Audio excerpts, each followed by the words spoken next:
Hello students, welcome back with a new chapter, chapter 4, Geography. So this is the last chapter of Geography of semester 1. So in maps, we will study about maps, different types of map, we will study about components of maps, yes, and we will study direction, sketch, plan. So students, let's talk about firstly about maps. A globe can be useful when we want to study the earth as a whole, okay, and in the second chapter also we studied about the globe, latitudes and longitudes. So when is a globe useful? It's useful when we want to study about something that is about the earth as a whole. But a map is a representation or a drawing of the earth's surface or a part of it drawn on a flat surface. As you can see on the screen over here, flat surface of a map, that is a representation, it's a part of it. So this flat surface according to a scale. Maps provide more information than a globe. So this is the difference between a globe and a map.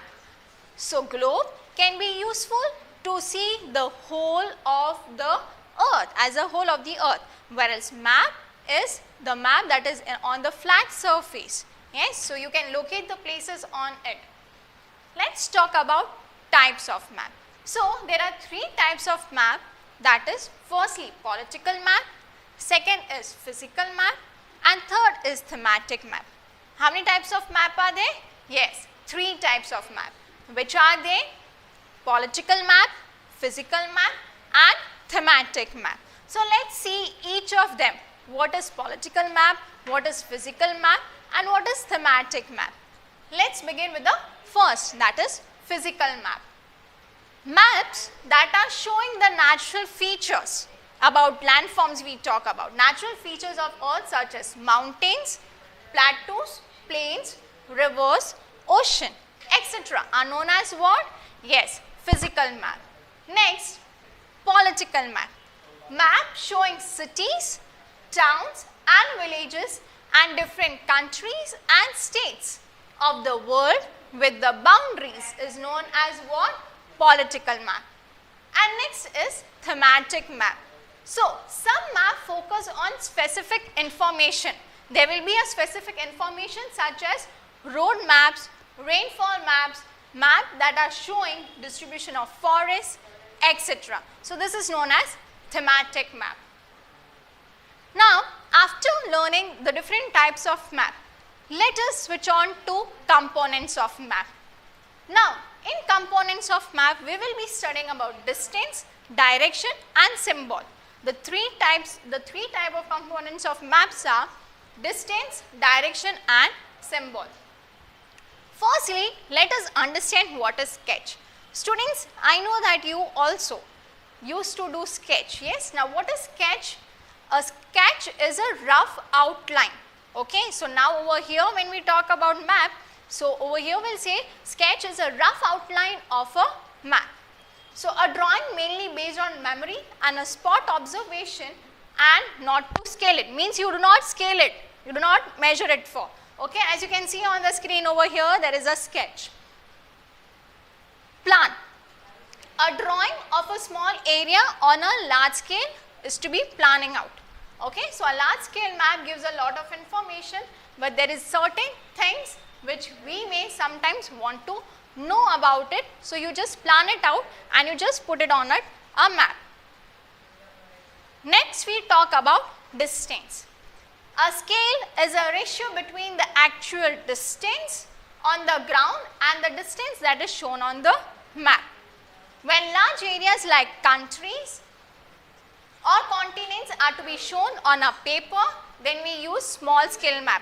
When we use small scale map, students, when continents or countries are to be shown on a paper, then we use a small scale map, and so it is called a small scale map. When a small area like your village or town is to be shown on a paper, then we use a large scale, and so this is known as a large scale map. So there will be a difference between, in your question, like what is a difference between small scale map and a large scale map. Let's talk about direction.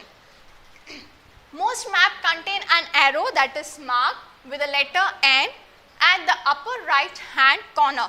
Whenever also you do it something on the map, there will be a direction on the arrow. There will be their upper right corner of the arrow, and there will be a mark of the letter N.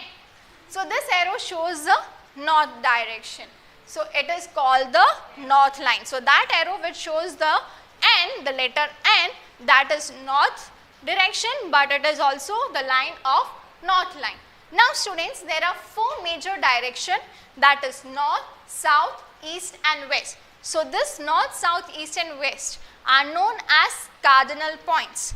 Yes, north, south, east and west are known as cardinal points, and other four intermediate direction, that are intermediate direction means what students? That they come in between of north and west, that is northwest, north and east, that is northeast, okay, and south, then south and west, that is southwest, and south and east, that is southwest. So intermediate direction means it comes into the between of the direction.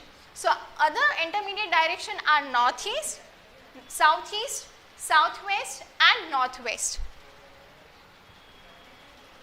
And your last topic is symbols. Now symbols means what students? Symbols means it gives a lot of information in a limited space. In a limited space it will give you a information.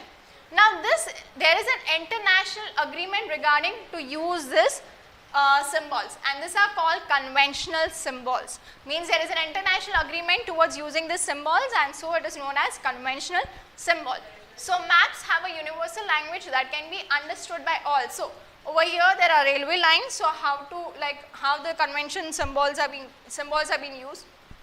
Roads, how the symbols are being used. So this is how the symbols and line. So students, in this chapter we have covered off the components of maps and about the revision of the direction and sketch. I hope students you have understood the concept.